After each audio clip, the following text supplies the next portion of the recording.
جیسے وہ اپنی ضد نہیں چھوڑ سکتی تھی ویسے ہی وہ بھی نہیں چھوڑ سکتی تھیں۔ ان کے ایک ہی فکرے نے کشمالہ مبین کی زندگی کے ان محنتی سالوں کو معتبر کر دیا تھا۔ کیف پورچ میں کسی کام سے آیا تھا جب وہ باہر نکلی۔ اس کا رخ گارڈ کی طرف تھا۔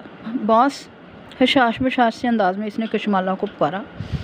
وہ جو گاڑی کی طرف جا رہی تھی رک کے سنجیدگی سے اسے دیکھے گئی۔ وہ ہلکے سبز رنگ کے لباس میں ملبوس تھی، بال ہاف کیچر میں بندھے تھے، کوہنی پہ بیگ اور پیروں میں بند جوتے تھے، چہرہ سپاٹ تھا۔ مارکیٹ جا رہی ہیں؟ وہ مسکراتے ہوئے اس کے سامنے آیا اور گاڑی کی چابی کے لیے ہاتھ بڑھایا۔ میں لے جاتا ہوں۔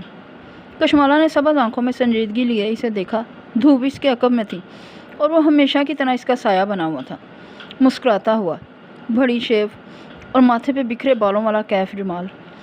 وہ سامنے آیا تو اس کے جھوٹ کے لیے دل خود بہت وضاحتیں دینے لگا، لیکن وہ دل کی نہیں سننا چاہتی تھی۔ اس نے ہوں کہہ کے چابی اس کی طرف بڑھا دی اور اس کے سائے سے نکل آئی۔ پھر دھوپ میں چلتی ہوئی دوسری طرف سے پچھلی سیٹ پہ بیٹھی اور زوردار آواز سے دروازہ بند کیا۔ کیف کی مسکراہٹ غائب ہوئی۔ آنکھوں کی پتلیاں سکیٹ کے اس گاڑی کو دیکھا۔ وہ اسے کھینچی کھینچی لگی تھی، شاید پریشان تھی اپنی امی کے لیے۔ کہاں جانا ہے؟ گاڑی ریورس کر کے باہر نکالتے ہوئے اس نے پوچھا۔ وہ کھڑکی سے باہر جھانک رہی تھی، اسی انداز میں بولی، بک سٹور۔ قدرے توقف سے پوچھا، تم آج کام پہ نہیں گئے؟ آپ کو ڈراپ کر کے وہیں جاؤں گا۔ وہ کار سڑک پر نکالتے ہوئے اسی سادہ انداز میں بولا۔ کیا بتایا تھا تم نے؟ کہاں جاتے ہو؟ گارڈن ٹاؤن میں ایک کو ورکنگ سپیس ہے، وہاں ڈیسک لیا ہوا ہے۔ کتنا کرایہ ہے ڈیسک کا؟ سستا ہے، 5,000 ماہانہ، چائے کافی فری۔ کار باہر سڑک پہ آ چکی تھی۔ کشمالہ نے ایک نظر دونوں نشستوں کے درمیانی جگہ کو دیکھا جہاں کیف نے عادتاً اپنا والٹ رکھا ہوا تھا۔ وہ ڈرائیو کرنے سے پہلے والٹ اور موبائل ہمیشہ وہیں رکھا کرتا تھا۔ 1 منٹ، گاڑی روکو، میں پانی کی بوتل کچن میں بھول آئی ہوں۔ کیف نے تابع داری سے گاڑی گیٹ کے باہر روک دی۔ وہ دروازہ کھولنے لگی تو کیف نے اسے روک دیا۔ آپ بیٹھیں، میں لیتا ہوں۔ سیٹ بیلٹ اتار کے وہ باہر نکلا اور گیٹ کی طرف بڑھا۔ کشمالہ اسے گیٹ کے اندر جاتے دیکھتی رہی۔ وہ جانتی تھی کہ اس مقام سے وہ CCTV کیمرے کی زد میں آئے گی۔ اس نے تیزی سے دونوں سیٹس کے درمیان رکھا کیف کا والٹ اٹھایا۔ اف مالا، تم کیا کر رہی ہو؟ یہ غلط ہے۔ مگر اس نے اندر سے آتی آوازوں کو شش کہہ دیا۔ شک اس کے دل میں جگہ بنا چکا تھا۔ والٹ برانڈڈ تھا، اندر کیف جمال کا ID کارڈ لگا تھا، ساتھ اس کا ایک بینک کارڈ تھا۔ تیسرا کارڈ کسی اور شے کا تھا۔ کیش والے خانے میں 5,000 کے نئے نوٹ بھرے تھے اور وہ اتنے زیادہ تھے کہ والٹ پھولا ہوا تھا۔ اس نے ایک نظر اوپر دیکھا، وہ ابھی باہر نہیں آیا تھا۔ پھر اس نے تیسرا کارڈ نکال کے بغور دیکھا، وہ اسی لگژری اپارٹمنٹ بلڈنگ کا کارڈ تھا۔ یہ غالباً چابی کے طور پر استعمال ہوتا تھا۔ اوپر نمبر بھی لکھا تھا، 5C، 5ویں فلور کا تیسرا اپارٹمنٹ۔ اسے ہر ایک نے کیف کے بارے میں الگ الگ خبردار کیا تھا اور اندر سے وہ بھی جانتی تھی کہ کچھ ہے جو اسے کھٹکتا ہے۔ جس دن کیف نے پہلی دفعہ اسلام آباد میں اس کے آفس میں قدم رکھا تھا، وہ جانتی تھی کہ اس میں کچھ غلط ہے، لیکن اسے ہمیشہ کیف سے ایک اچھی وائب آتی تھی۔ یہ وائب اور گڈ فیلنگ پہ بھروسہ ہی تھا جو وہ 1.5 ماہ سے کیف جمال پہ اعتبار کیے ہوئے تھی۔ لیکن یہ نوٹ کیف کی 4-5 ماہ کی تنخواہ سے زیادہ تھے، وہ تنخواہ جو کشمالہ نے اس کے لیے مقرر کی تھی۔ اگر وہ کیف کے والٹ میں اتنے سارے نوٹ نہ دیکھتی تو شاید کبھی وہ نہ کرتی جو اب وہ کرنے جا رہی تھی۔ اس نے بنا سوچے سمجھے اپارٹمنٹ کا کارڈ نکالا اور مٹھی میں دبا لیا، پھر والٹ واپس رکھا اور کارڈ کو اپنے پرس میں ڈال کے خاموشی سے باہر دیکھنے لگی۔ دل بری طرح دھک دھک کر رہا تھا۔ وہ ایماندار لڑکی تھی، وہ نہ جھوٹ بولتی تھی نہ گیم کھیلتی تھی، جو اس کے دل میں ہوتا ظاہر ہو جاتا۔ اسے معلوم تھا وہ غلط کر رہی ہے، لیکن وہ ڈری ہوئی بھی تھی۔ کوئی اس کا تعاقب کر رہا تھا اور اس کا باڈی گارڈ مشکوک لگنے لگا تھا۔ کہیں کسی نے کیف جمال کو خرید تو نہیں لیا؟ ماہر فرید، اس کا تعاقب کار، ایک امیر آدمی تھا۔ کہیں اس نے کیف کی مجبوریاں کا سودا تو نہیں کر لیا تھا؟ چند ثانیے بعد کیف جمال باہر آتا دکھائی دیا۔ اس کے ہاتھ میں پانی کی بوتل تھی۔ اسے بوتل تھما کے وہ سیٹ بیلٹ باندھنے لگا۔ مالا نے اسے نظریں نہیں ملائیں۔ وہ ہمیشہ کی طرح مسکراتا ہوا حشاش بشاش سا لگ رہا تھا۔ اس کا چہرہ دیکھتی تو اسے احساس جرم کا شکار محسوس ہونے لگتا۔ اسے کوئی نہیں خرید سکتا تھا، اس رقم کے پیچھے کوئی اور وجہ ہوگی۔ ابھی وہ راستے میں تھے جب کشمالہ کے فون پر ایک غیر شناسا نمبر سے کال آنے لگی۔ اس نے موبائل کان سے لگایا۔ میں فرید ہولڈنگ سے عبد المالک بات کر رہا ہوں، ماہر فرید کا مینیجر۔ اس کا سانس رک سا گیا۔